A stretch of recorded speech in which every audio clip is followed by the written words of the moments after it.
জীৱনত কেতিয়াবা এনেকুৱা কিছু ভাল কামো কৰিব লাগে যিবোৰ ভগৱানৰ বাহিৰে আন কোনেও গম নাপায়। যেনেকৈ অৰ্জুন সহিতে পাণ্ডৱে কৰা ভাল কামৰ বাবে স্বয়ং ভগৱান শ্ৰীকৃষ্ণই তেওঁলোকক সংগ দিছিল। আপোনাকো ভগৱানে বাট দেখুৱাব। ভগৱানক ধাৰণ কৰি ল'বলৈ ভগৱানে দেখুৱাই যোৱা বাটেৰে আপুনি বাট বুলিব লাগিব। আজি আপোনাৰ সমস্যাৰ পাহাৰ, আজি আপুনি চিন্তাত তৰণি নোপোৱা হৈছে, গা আপোনাৰ জ্বলি উঠে, একো আপোনাৰ কাম সমাধান হয়। সেইকাৰণেই আপোনাক কৈছোঁ, যেতিয়া কোনো বিচাৰ অন্যায়ভাৱে মগজুত বাহ লয় তেতিয়া সেই বিচাৰে ভৌতিক বা মানসিকভাৱে বাস্তৱিক ৰূপ লোৱা পৰিলক্ষিত হয়। আপুনি মনুষ্যৰূপে জন্ম লোৱাটোৱেই ভাগ্যৰ কথা, মৃত্যু সময়ৰ কথা। কিন্তু মৃত্যুৰ পিছতো মানুহৰ মনত বাস কৰিব পৰাটো নিজৰ কৰ্মৰ ওপৰত নিৰ্ভৰশীল। সেইকাৰণেই আজি আপুনি যি কৰ্ম কৰিছে, আজি আপুনি যিদৰে জীৱন আগুৱাইছে, তাত আপুনি এই কথাখিনিক যোগ দিয়ক। আপুনি অনন্য এক জীৱন লাভ কৰিব। শংকা, দুচিন্তা, দুৰ্ভাৱনা মুক্ত এক জীৱন যদি লাগে, আজি আপুনি সঠিক ভিডিঅ' চাবলৈ আৰম্ভ কৰিছে। শ্ৰীমদ ভগৱদ গীতাৰ ৫ম অধ্যায়ৰ ২য়টো শ্লোকত ভগৱান শ্ৰীকৃষ্ণই কৈছে,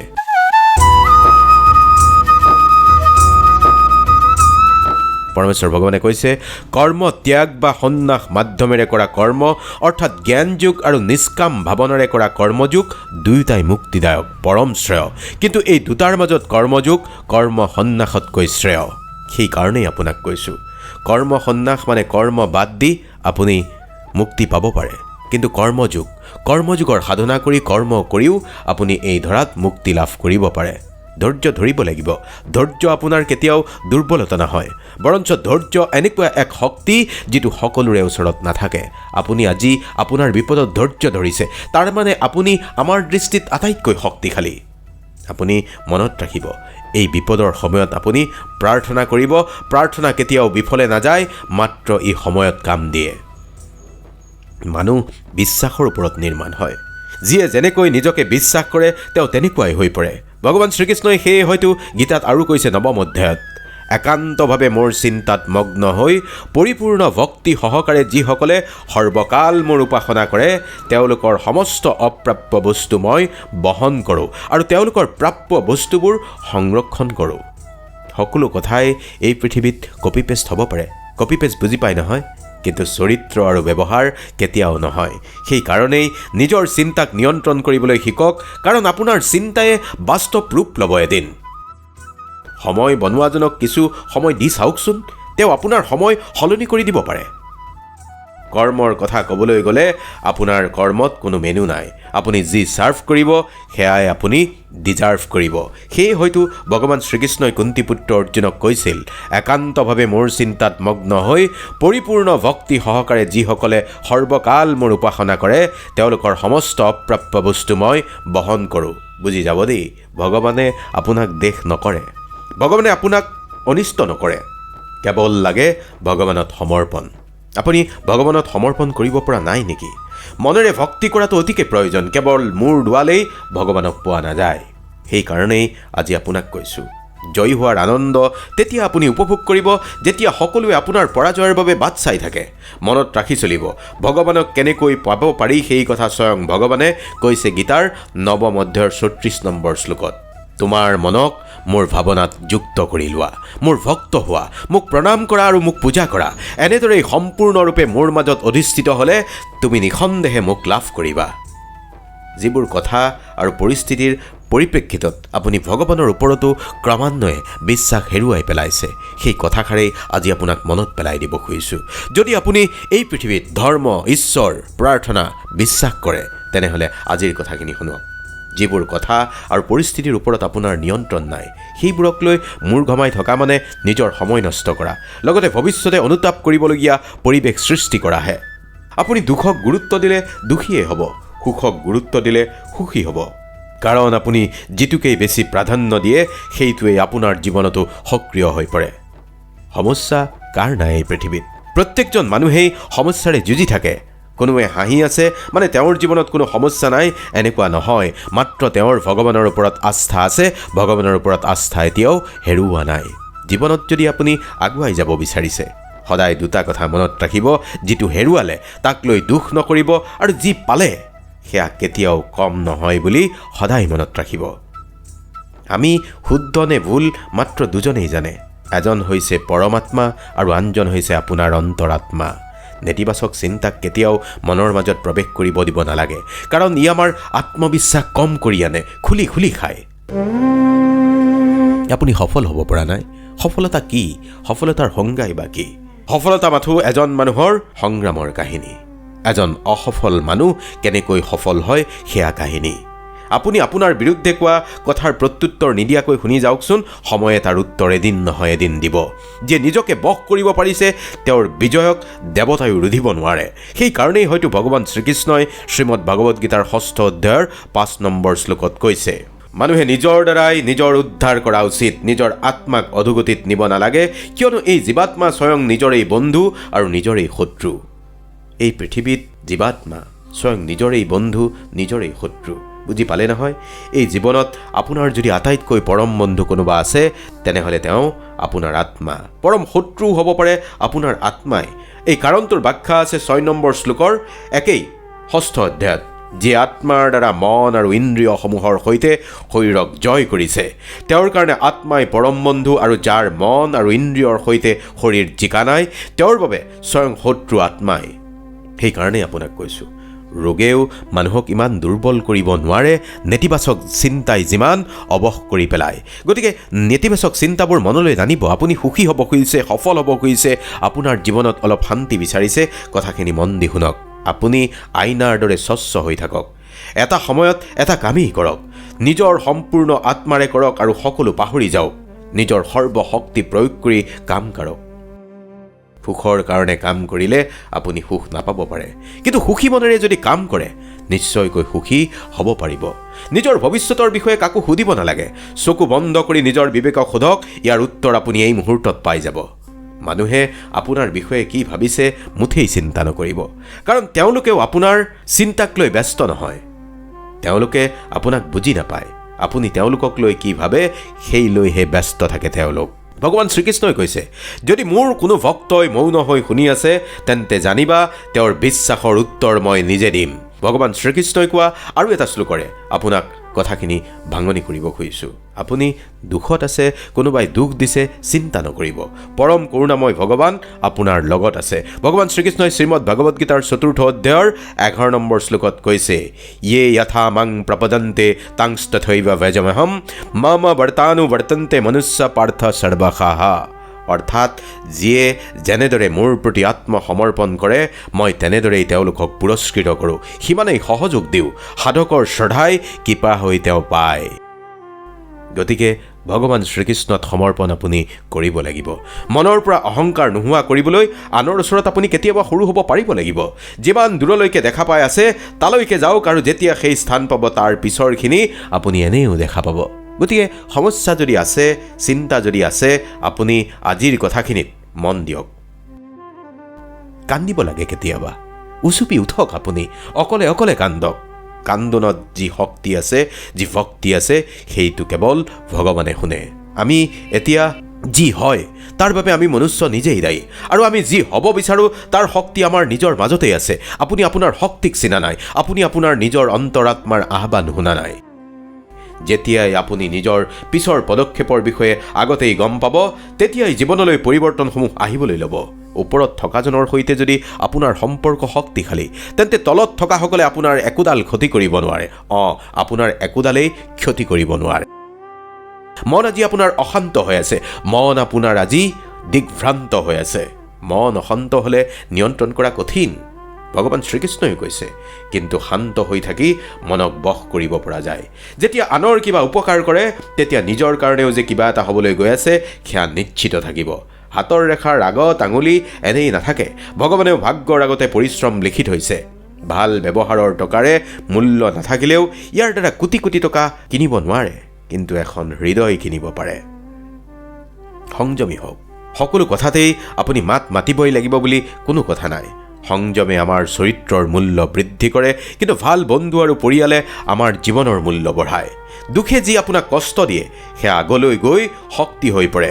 শ্ৰীমদ ভাগৱত গীতাৰ 17 নম্বৰ অধ্যায়ৰ 3 নম্বৰ শ্লোকত ভগৱান শ্ৰীকৃষ্ণই আৰু কৈছে,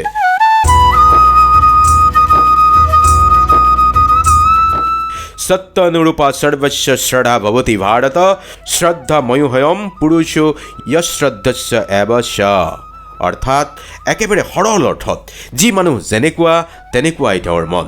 প্ৰতিজন মানুহৰ নিজৰ বিশ্বাস যেনে মানুহজনো তেনেকুৱাই, অৰ্থাৎ প্ৰতিজন মানুহ তেওঁৰ মন বা চিত্ত অনুসৰি হয়। গতিকে যি পুৰুষ যি ধৰণে শ্ৰদ্ধাৱান তেওঁ স্বয়ং সেয়াই। গতিকে আপুনি শুব পৰা নাই, আপুনি কষ্ট পাই আছে। আপোনাৰ কষ্টৰ কাৰণ আপুনি অলপমান হ'লেও আপুনি নিজেই। আপুনি যি ধৰণে জীৱনটো সজাব খোজে সেই ধৰণেই জীৱনটো সজাব পাৰিব। ৰাতি যদি শান্তিৰে আপুনি শুব বিচাৰিছে, দিনত সততাৰে আপুনি কাম কৰিব লাগিব। নিজৰ দুৰ্বলতা নিজে নোহোৱা কৰিব পাৰিব, মাত্ৰ আনে তাৰ লাভ ল'ব। সময়ৰ ওচৰত ইমান সময় নাই যে আপোনাক আকৌ সময় দিব। যি সলাব পাৰি সেয়া আপুনি সলনি কৰক, আৰু যি সলাব নোৱাৰি তাক স্বীকাৰ কৰি লওক। স্বীকাৰ কৰিব নোৱাৰাটোৰ পৰা আপুনি দূৰলৈ গুচি যাওক। বুজি পাইছে?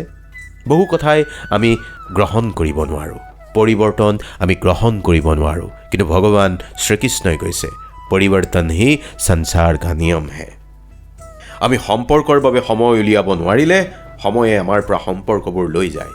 কোনোবাই আপোনাৰ সৈতে সম্পৰ্ক ছিন্ন কৰিছে, কাৰণটো কি জানে? সময়।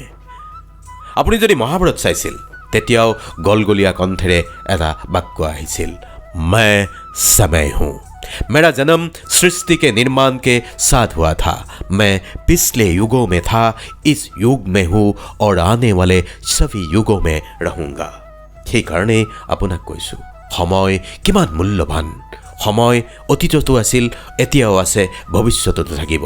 সেইকাৰণেই প্ৰতিটো সময় প্ৰতিটো মুহূৰ্ত আপুনি কেনেকৈ খৰচ কৰিব সেই কথা নিজৰ মতে ভাবিব লাগিব। নিজক আপুনি চিনিব লাগিব। কোনোবাই আপোনাৰ সৈতে বেয়া ব্যৱহাৰ কৰিছে, কৰিবলৈ দিয়ক, কাৰণ আপোনাৰ সমকক্ষ নোহোৱা বাবে আপোনাৰ কোনোবাই বেয়া চিন্তা কৰিব পাৰে। মিছা কথা এনে এক আচৰিত বস্তু যি নিজে ক'লে ভাল লাগে আৰু আনে ক'লে খং উঠেনে? কাম, ক্ৰোধ, লোভ, মোহ সম্বৰণ কৰাটো সহজ কথা নহয়, কিন্তু খং নকৰাকৈ থাকিব পৰাটোও এটা কলা। ভগৱান শ্ৰীকৃষ্ণই শ্ৰীমদ ভগৱদ গীতাৰ 16 অধ্যায়ৰ 21 নম্বৰ শ্লোকত কৈছে, খং হৈছে নৰকৰ দুৱাৰ।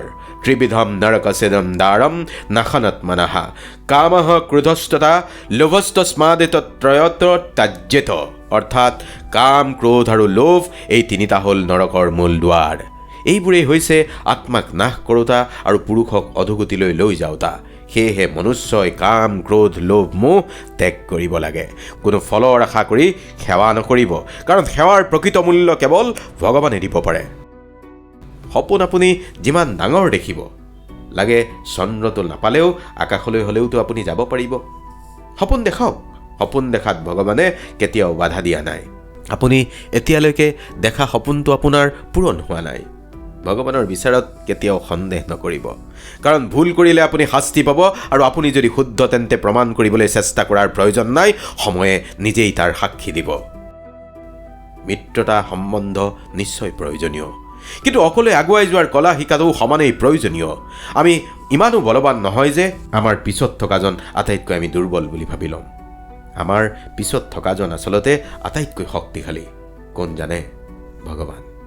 জীৱনত কেতিয়াও এনে লোকৰ ওচৰত আপুনি নাযাব যিয়ে আপোনাক কোনো ধৰণে গুৰুত্ব নিদিয়ে।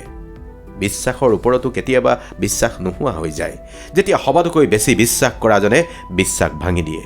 যি আপোনাৰ কাষত থাকে তেওঁক গুৰুত্ব দিবলৈ শিকক। যি আপোনাৰ কাষলৈ আহিব নিবিচাৰে তেনে লোকৰ কথা ভাবিবলৈ এই মুহূৰ্তৰ পৰাই এৰি দিয়ক। আপোনাক বেয়া পোৱা মানুহজনৰ প্ৰতিও আপুনি সমভাৱ ৰাখক। ভগৱান শ্ৰীকৃষ্ণই ৫ম অধ্যায়ৰ কৰ্মসন্ন্যাস যুগত কৈছে, বিদ্যা বিনয়ে সম্পন্নে ব্ৰাহ্মণে গভি হস্তিনী শুনি শৈব স্বপাকে স পণ্ডিতাঃ সমদৰ্শিনঃ। অৰ্থাৎ জ্ঞানৱান পণ্ডিতসকলে বিদ্যা বিনয় সম্পন্ন ব্ৰাহ্মণ, গৰু, কুকুৰ, হাতী আৰু চণ্ডাল সকলোৰে প্ৰতি সমান মৰমীয়াল হয়। কাৰোৰে প্ৰতিয়ে আপুনি হীনভাৱ ৰখাৰ প্ৰয়োজন নাই। শ্ৰীমদ ভাগৱতম বা ভাগৱত পুৰাণৰ ১১ স্কন্ধৰ ১৯ অধ্যায়ত উদ্ধৱে ভগৱান শ্ৰীকৃষ্ণক সুধিছিল, সঁচা বন্ধু কোন? ভগৱান শ্ৰীকৃষ্ণই উত্তৰ দি কৈছিল, ময়ে জগতৰ সকলোৰে প্ৰকৃত বন্ধু, এই বিশ্ব ব্ৰহ্মাণ্ডৰ আধ্যাত্মিক গুৰু হিচাপে। আকৌ উদ্ধৱক ভগৱান শ্ৰীকৃষ্ণই কৈছিল, হে মোৰ পৰম বন্ধু উদ্ধৱ, এই জগতত যিয়ে ভাল গুণ বা দক্ষতা অৰ্জন কৰিছে সেই পুৰুষেই ধনী, আৰু যিসকল এই জীৱনত অসন্তুষ্ট অসুখী সেই পুৰুষেই দুখীয়া। গতিকে নিজৰ কথাও ভাবক, ভগৱানৰ কথাও ভাবক। শপত খাব নালাগে আপুনি। কথাই কথাই এই যে আপুনি শপত খাই দিয়ে, ভগৱানৰ নামতো খাই দিয়ে, ল'ৰা ছোৱালীৰ নামতো খাই দিয়ে, এই শপত খোৱা মানুহবোৰেই আটাইতকৈ বেছি মিছলীয়া হয়। বেছিকৈ শপত খোৱা মানুহক সেইকাৰণেই সন্দেহ কৰিব লাগে। শপত সেইজনেই বেছিকৈ খায় যিয়ে বেছিকৈ মিছা কথা কয়। বেয়া মানুহৰ লগত আপুনি ভাল কৰিব লাগিব বুলি কথা নাই, কাৰণ বৃশ্চিকক আপুনি যিমান মৰম দিয়ক সি দংশন সুযোগ পালে কৰিবই। মানুহে আপোনাক তেতিয়াহে গুৰুত্ব দিব যেতিয়া আপুনিও তেওঁলোকৰ দৰে গুৰুত্ব নিদিয়াকৈ থাকিবলৈ শিকি পেলাব। আপোনাৰ দুৰ্বলতা এয়াই যে আপুনি কেতিয়াও দেখাই দিয়াৰ প্ৰয়োজন নাই আপোনাৰ দুৰ্বলতা, কাৰণ দুৰ্বলতা দেখুৱাই দিলে মানুহে সুবিধা ল'ব।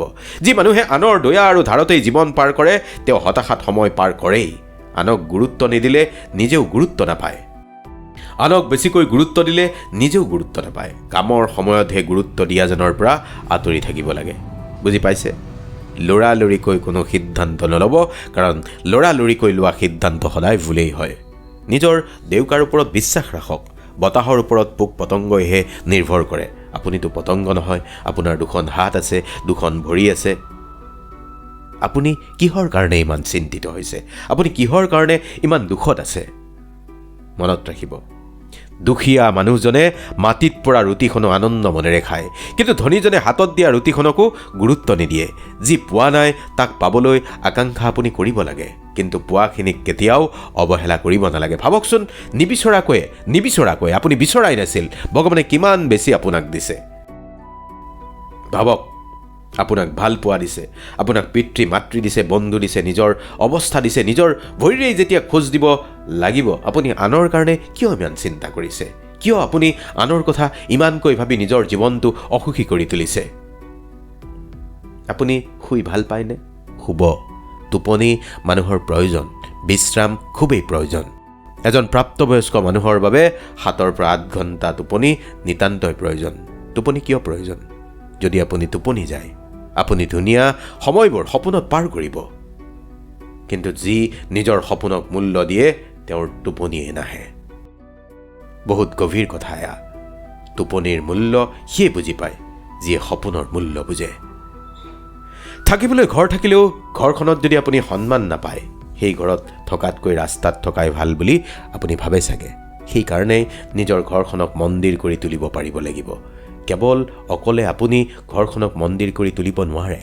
আপুনি ঘৰখনক মন্দিৰ সদৃশ কৰি তুলিবলৈ হ'লে ঘৰখনৰ প্ৰতিজন সদস্যই সমভাৱে আগবাঢ়িব লাগিব। আপুনি যি অপ্ৰাপ্তিৰ বাবে আজি চিন্তা কৰিছে, আপোনাৰ অলপমান অহংকাৰো আছে। আপুনি কিয় নাপায়? অমুকে পাইছে, তমুকে পাইছে। জীৱনত কেতিয়াও অহংকাৰ কৰিব নালাগে। অহংকাৰ বেছি হ'লেই সেয়া পতনৰ কাৰণ হৈ পৰে। কাম আপুনি এনেকুৱা কৰিব লাগে যি আপোনাৰ পৰিচয় হৈ পৰে, আৰু প্ৰতিটো খোজ আপুনি এনেকৈ দিয়ক যি চিন্তা হৈ যায় সময় বালিত। জীৱন সকলোৱে পাৰ কৰে, কিন্তু জীৱন আপুনি এনেকৈ জীয়াওক যাতে সেয়া আনৰ বাবে উদাহৰণ হৈ পৰে। আজি যি আপুনি কষ্ট পাই আছে, আপোনাকে কৈছোঁ, নিজক দৃঢ় কৰক। লক্ষ্য আপোনাৰ তেনেই ওচৰত। মনত ৰাখিব, এই লক্ষ্যই আপোনাৰ ভাগ্য। জীৱনটো সঁচাই বহুত ধুনীয়া। কেতিয়াবা ই আপোনাক হহুৱাব, কেতিয়াবা ই আপোনাক কন্দুৱাব, কিন্তু যি হাঁহি হাঁহি জীৱন পাৰ কৰিব জানে তেওঁৰ ওচৰত জীৱনে শিৰ নথকৰে।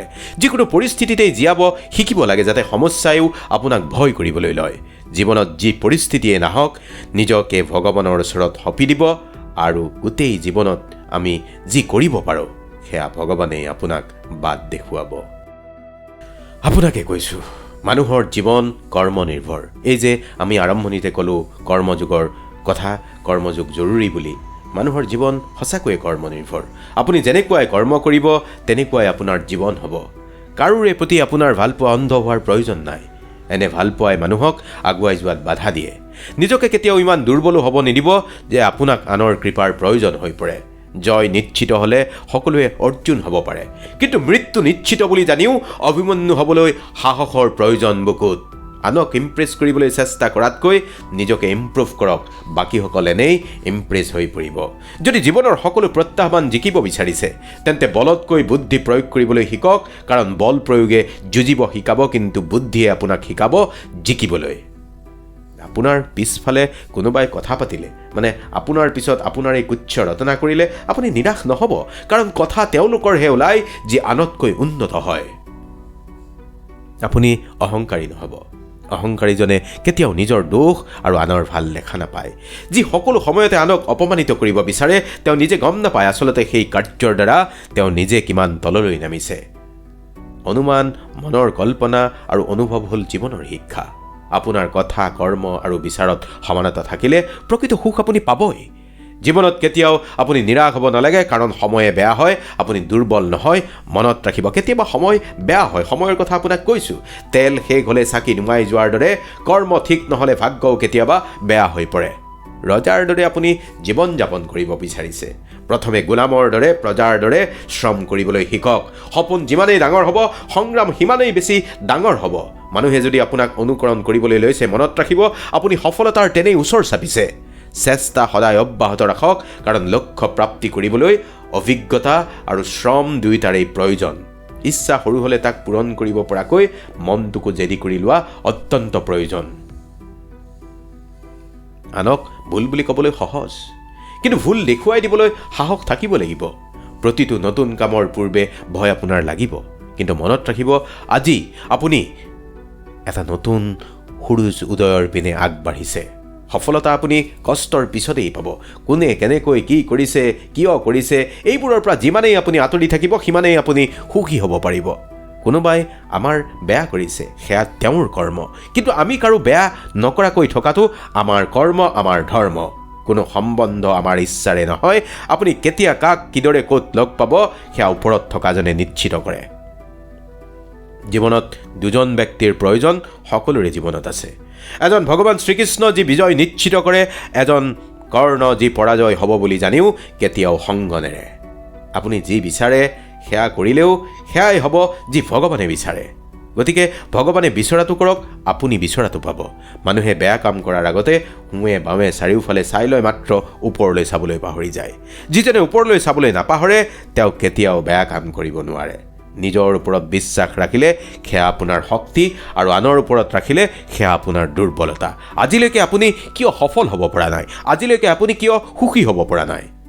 আপুনি শুদ্ধ হ'লে কোনেও মনত নাৰাখে, কিন্তু ভুল হ'লে এটা মাত্ৰ ভুল কৰক। ভুল ধৰিবলৈকে জগতত এইখন পৃথিৱীত জন্ম লোৱা মানুহ অনেক আছে। এনেকুৱা মানুহৰ লগত কেতিয়াও সম্পৰ্ক নাৰাখিব যি বেয়া সময়ত আপোনাৰ সংগ এৰি দিছে। মৌনতা সেইজনৰ বাবে প্ৰকৃত প্ৰত্যুত্তৰ যি আপোনাৰ কথাক কোনো গুৰুত্ব নিদিয়ে। মানুহৰ যেতিয়া জন্ম হয় তেতিয়া উশাহ লয়, কিন্তু কোনো নাম নাথাকে, আৰু যেতিয়া মৃত্যু হয় তেতিয়া নাম থাকে কিন্তু উশাহ নাথাকে। নাম আৰু উশাহ একেলগে থকা সময়খিনিয়ে আপোনাৰ মোৰ জীৱন। সেইকাৰণেই আপোনাক আজি কৈছোঁ, এই নাম আৰু উশাহ থকা সময়খিনি আপুনি শান্তিৰে সুখেৰে জীয়াই থাকিব পাৰিব লাগিব। আপুনি জীৱন জীয়াব লাগিব। প্ৰায় প্ৰতিজন ব্যক্তিৰেই জীৱনলৈ নিৰাশা বা অসফলতা আহে। কিছুমানে ভাগ্যক ধিয়াই, কোনোৱে কয় ভাগ্যত নাছিল নাপালোঁ, কোনোৱে কয় ভাগ্যই লগ নিদিলে। কিন্তু সেয়া হ'ল সঁচা জানো? যেতিয়া এপাহ ফুল ফুলে তেতিয়া সেই ফুল পাহেও নাজানে সি কাৰোবাৰ সোপাই শুৱনি কৰিব নে মন্দিৰত ভগৱানৰ চৰণ স্পৰ্শ কৰিব। কিন্তু তাৰ মাজতো গছত লাগি থকা সময়ত ই নিজৰ সুবাস বতাহত ছটিয়াই নাথাকে জানো? ঠিক সেইদৰে আমি আমাৰ ভাগ্যত কি আছে নাজানিলেও কাম কৰি যাব লাগিব। ভাল কামৰ ফল ভালেই হ'ব, আৰু যেতিয়াই সফল হ'ব আপুনি তেতিয়া ভাগ্যও আপোনাক লগ দিব, কিন্তু ভক্তি আপোনাক লাগিবই। ভগৱান শ্ৰীকৃষ্ণই শ্ৰীমদ ভাগৱত গীতাত সেয়ে কৈছে, 11 নম্বৰ অধ্যায়ৰ অন্তিমটো শ্লোক, হে অৰ্জুন, যিয়ে মোৰ সেৱা কৰে, মোৰ প্ৰতি নিষ্ঠাবান, মোৰ ভক্ত, সকলোৰে প্ৰতি সমভাৱ, তেওঁৱেই মোৰ ফল লাভ কৰে। আজি আপোনাক আমাৰ ফালৰ পৰা ক'বলগীয়া, কৰিবলগীয়া একো বিধান দিয়া নাই। যিবোৰ ভক্তি কথা মানুহে সহৃদয়তাৰে গ্ৰহণ কৰি জীৱন বাটত আগুৱাই গৈছে, আৰু যিবোৰ কথাই মানুহৰ জীৱনটোক একক আৰু অনন্য কৰি তুলিছে, তেনে কিছুমান কথা আজি আপোনাক কৈছোঁ অৰ্তৰ পৰা তুলি ধৰি। ইদম তুতে গুজ্জত মম প্ৰভক শ্যামমন সুবে জ্ঞানম বিজ্ঞান সহিতম যজ্ঞত্ব মুখ্যস্য শুভাত। অৰ্থাৎ হে অৰ্জুন, তুমি দয়াশীলভাৱে তোমাক মই পৰম বিজ্ঞান সমন্বিত সবাতোকৈ গোপনীয় জ্ঞানৰ তথ্য দিছোঁ। সেই জ্ঞান প্ৰাপ্ত কৰি দুখময় সংসাৰৰ পৰা মুক্ত হোৱাৰ পথ বাছি লোৱা। ভগৱান শ্ৰীকৃষ্ণই স্বয়ং অৰ্জুনক কৈছিল এই কথা। অৰ্থাৎ জীৱনত কেতিয়াবা এনেকুৱা কিছুমান আপুনি ভাল কাম কৰি যাওক, যি কথাৰে আজিৰ কথাখিনি আমি আৰম্ভ কৰিছিলোঁ। সেই কথা ভগৱানৰ বাহিৰে আন কোনেও গম নাপায়। ভগৱানেই আপোনাক পোহৰৰ বাট দেখুৱাব। ভগৱানে আপোনাৰ সকলো সমস্যা সমাধান কৰিব। আপুনি মই নিমিত্ত মাত্ৰ, কিন্তু দুখ নকৰাকৈ, দেশ নকৰাকৈ, খং নকৰাকৈ, আপুনি লোভ মোহ সম্বৰণ কৰি ফলাফললৈ আশা নকৰি আপুনি আগুৱাই যাব লাগিব। কৰ্মণ্যেৱাধিকাৰস্তে মা ফলেষু কদাচন। কৰ্ম কৰা, ফলৰ আশা কেতিয়াও নকৰিবা। ভগৱান শ্ৰীকৃষ্ণই এনেই কোৱা নাই। কৰ্ম কৰা, আপুনি ভবা কথাটো সিদ্ধি নহ'লেও সেই যি দুখ, আপোনাৰ কথাটো সিদ্ধি নহ'ল, তাৰ বাবে যি মনোকষ্ট, সেই মনোকষ্ট নাপাবলৈ ভগৱানে কৈছে কৰ্মণ্যেৱাধিকাৰস্তে মা ফলেষু কদাচন।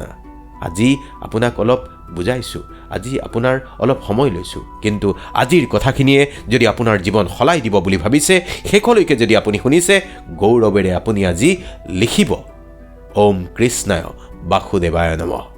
আপুনি আগুৱাই যাব, ভালে থাকিব।